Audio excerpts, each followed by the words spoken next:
Isso, então aqui agora a gente vai configurar o repository e o service, né? Então, assim, o service ele vai prover um serviço para a gente que vai ligar com o repository de acesso ao banco de dados, tá? Vamos aqui na parte de pacotes. A gente já tem aqui um repository, usuário repository, tá? A gente já tem ele aqui. Só que aqui tem um detalhe, tá? A gente já tinha feito já a interface do usuário repository, estendendo do CRUD repository, que o CRUD repository ele nos dá pronto várias consultas ao banco de dados. Porém, a gente tem que fazer uma consulta, tá? Usuário, vou dar o nome aqui, ó, find, que é buscar, usuário por login. Então, eu vou buscar o usuário por login. Deixa eu só parar o servidor aqui. Está ocupando memória. Isso. String login. Tá? Por que a gente vai passar só o login? Porque existe um determinado local dentro da validação por GWT que vai ligar a validação desse token com o usuário e a senha, só que assim, o Spring Security vai usar o usuário e a senha, só que em determinado momento a gente vai passar para esse nosso repository apenas o login, porque em determinado ponto da nossa validação a gente só vai ter só o login para fazer a validação. Já vai ter sido feito pelo Spring e vai ter um ponto que a gente vai passar só o login, porque a gente só vai ter só o login em mãos, tá? Aí a gente tem que fazer aqui uma query. Query é uma consulta no banco, tá? Então você vem aqui, ó, query do data JPA repository.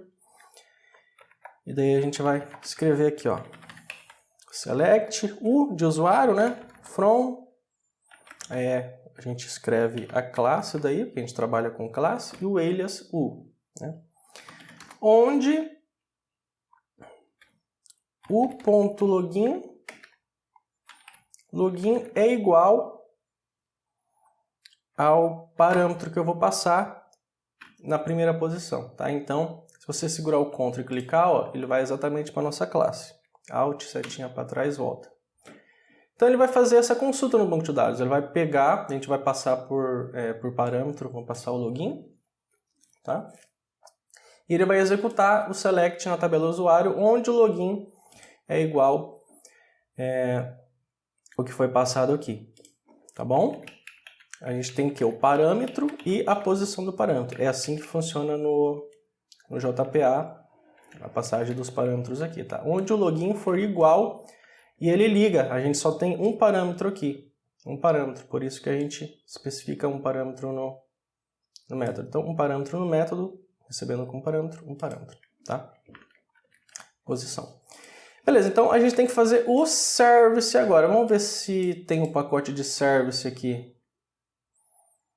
Nem tem um pacote de service criado, né?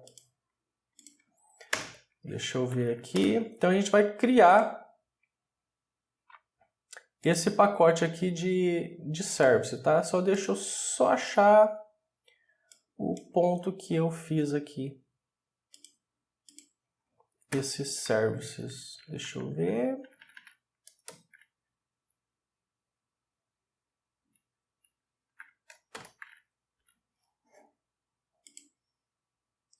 Deixa eu ver, eu tenho que achar ele. Ah, tá, lembrei.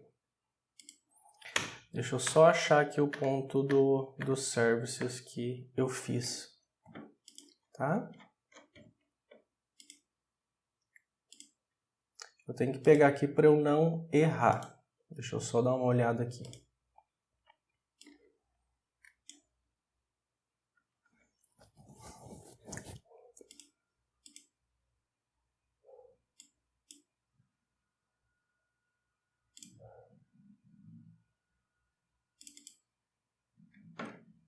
Isso, tá? A gente vai ter aqui agora um um serviço. Então, a gente já fez aqui o nosso repository. Tá? Deixa eu só conferir aqui se o meu usuário, repository, é login mesmo. Isso, login, tá? Tá certinho. Tá bom? Beleza. Então, a gente vai criar agora aqui um serviço. E esse serviço nosso, a gente já vai usar também um padrão aqui do Spring. A gente vai criar um pacote de serviço. A gente não tem nenhum pacote de serviço aqui. No botão direito, New, dá um package. Então vai ser o curso.api.rest.service. Tá? Vamos ver aqui no nosso Applicate, vamos ver se a gente configurou, se está configurado Component Scan, tá? Para ele pegar o nosso pacote de service. Beleza. Tá? Então aqui no nosso pacote de service, a gente vai fazer isso aqui, ó, uma nova classe nele. Vamos pegar uma classe. E a gente vai fazer aqui, ó,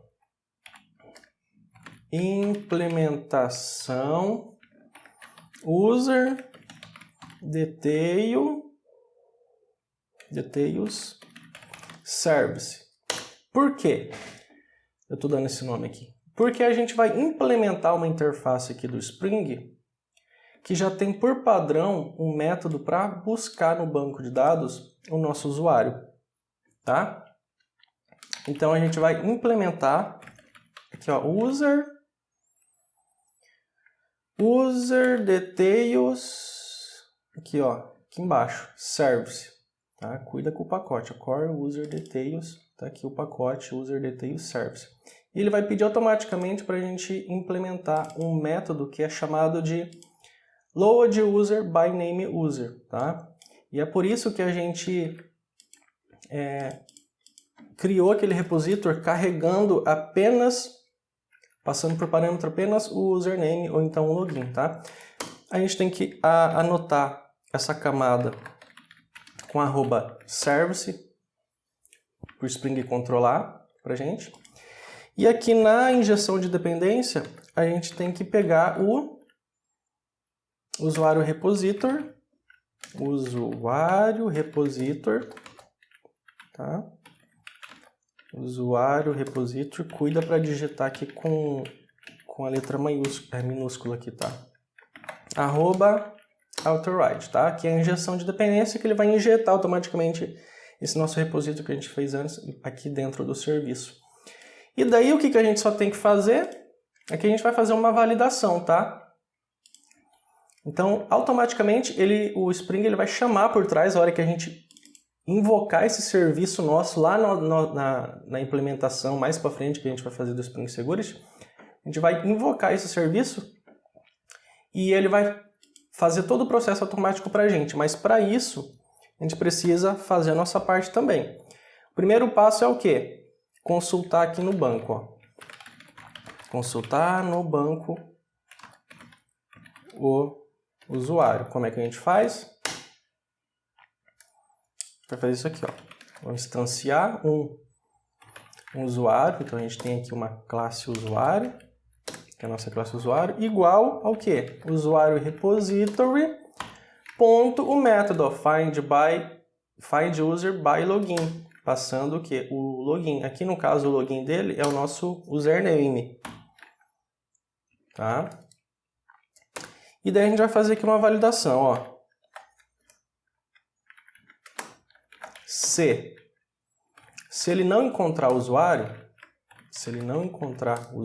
se for null, ó, não encontrou o usuário, a gente vai dar uma exceção, ó, true, new,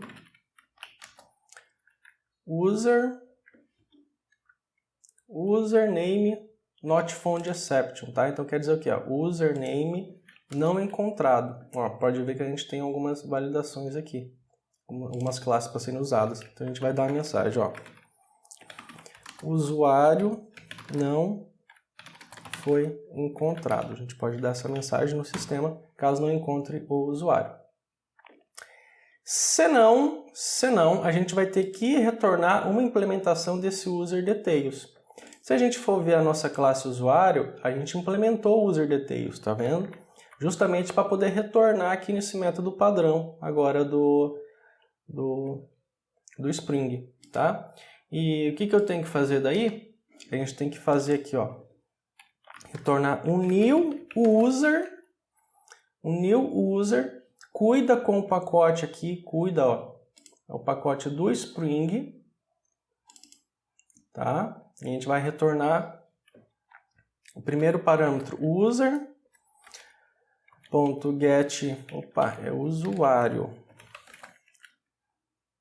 usuário.getLogin.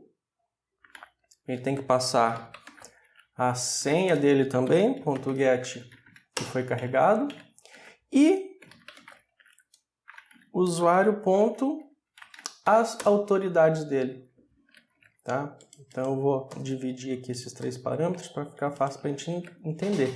Então nesse momento, como a gente está usando todo o padrão do Spring, ele retorna uma implementação do UserDetails, por isso que o nosso usuário, ó, tá? A gente implementou o UserDetails, tá? E a gente retorna esse user aqui, ó, tá? E esse user, o que eu estou passando aqui para ele? Como já existe o usuário, está validado, a gente vai liberar o login para ele. Então a gente implementa esse usuário, esse construtor aqui do próprio Spring, cuida que tem aqui, ó, o pacote, tá? UserDetails. E a gente já passa o login, a senha e as autorizações dele. O resto, se a gente clicar, pode ver que ele passa true, dizendo se está validado, se está autêntico, tá vendo? Aqui ele passa por parâmetro enable, dizendo que está habilitado, aqui ó, com esse parâmetro, tá? Então o nosso passo, a parte mais simples que a gente tem para implementar essa autenticação é usar todos esses recursos que o Spring aqui ele nos provê, ele nos dá. Parece meio complicado, mas a gente vai dar uma revisada aqui agora em tudo que a gente fez. Tá? Então a gente pegou e implementou a classe de autorizações. Ele tem que implementar essa interface aqui que controla as autorizações. Depois, o usuário, a gente implementou a interface UserDetails, que é específica para detalhes de usuário de autenticação. Fizemos lá o nosso mapeamento, criou a tabela no banco de dados com os papéis conectados. E a gente criou daí um repositor que a gente vai consultar no banco de dados o usuário pelo login. E a implementação desse service usando o repositor e implementando essa interface do UserDetails Service para a gente poder usar o padrão do Spring, tá? De carregamento e validação de usuário. Então, se a gente carrega o usuário usando o repositor, se não tem, a gente já dá uma mensagem para estourar no sistema, tá? Por que a gente está dando uma exceção? Justamente para parar a validação. Aí não vai logar, tá? Caso o usuário esteja correto, carregou certinho, a gente passa uma implementação do usuário já, passando daí o login, o password e as autorizações, tá? Se eu não me engano, a gente poderia fazer isso aqui, ó. Usuário, tá? Ele também funciona. Mas por que eu estou passando o new user, fazendo aquela construção? Por que não está passando o usuário direto? Tá? Por que eu estou fazendo isso daqui, ó? Porque eu estou retornando esse objeto aqui do Spring, que ele vai fazer muito por nós na parte de autorização. Entenderam? Por isso. Ele tem toda a parte aqui já padrão, já autêntica, padronizada. Ele vai fazer tudo por nós. A gente tem que usar e abusar do poder aqui do framework, certo? Então ele tem muitos métodos aqui de validação, de processamento, já que a gente vai usar dentro lá do nosso método, nosso código. Pode ver que aqueles padrões que eu tinha falado, ó, tá vendo, ó? Roles, ó. Role, tá vendo? Legal, né? A gente já trabalha com padrão. Você entender o padrão do sistema, fica muito mais fácil de você usar, de trabalhar, de programar, tá? Então, poderia apenas passar o usuário? Poderia, mas aqui eu estou usando mais recursos do Spring, por isso que eu estou construindo esse usuário próprio já do Spring para autenticação e passando daí o login, o password e a lista de autorizações, tá? Então essa primeira parte está feita e a gente tem que fazer agora a construção do serviço de autenticação do Spring Security.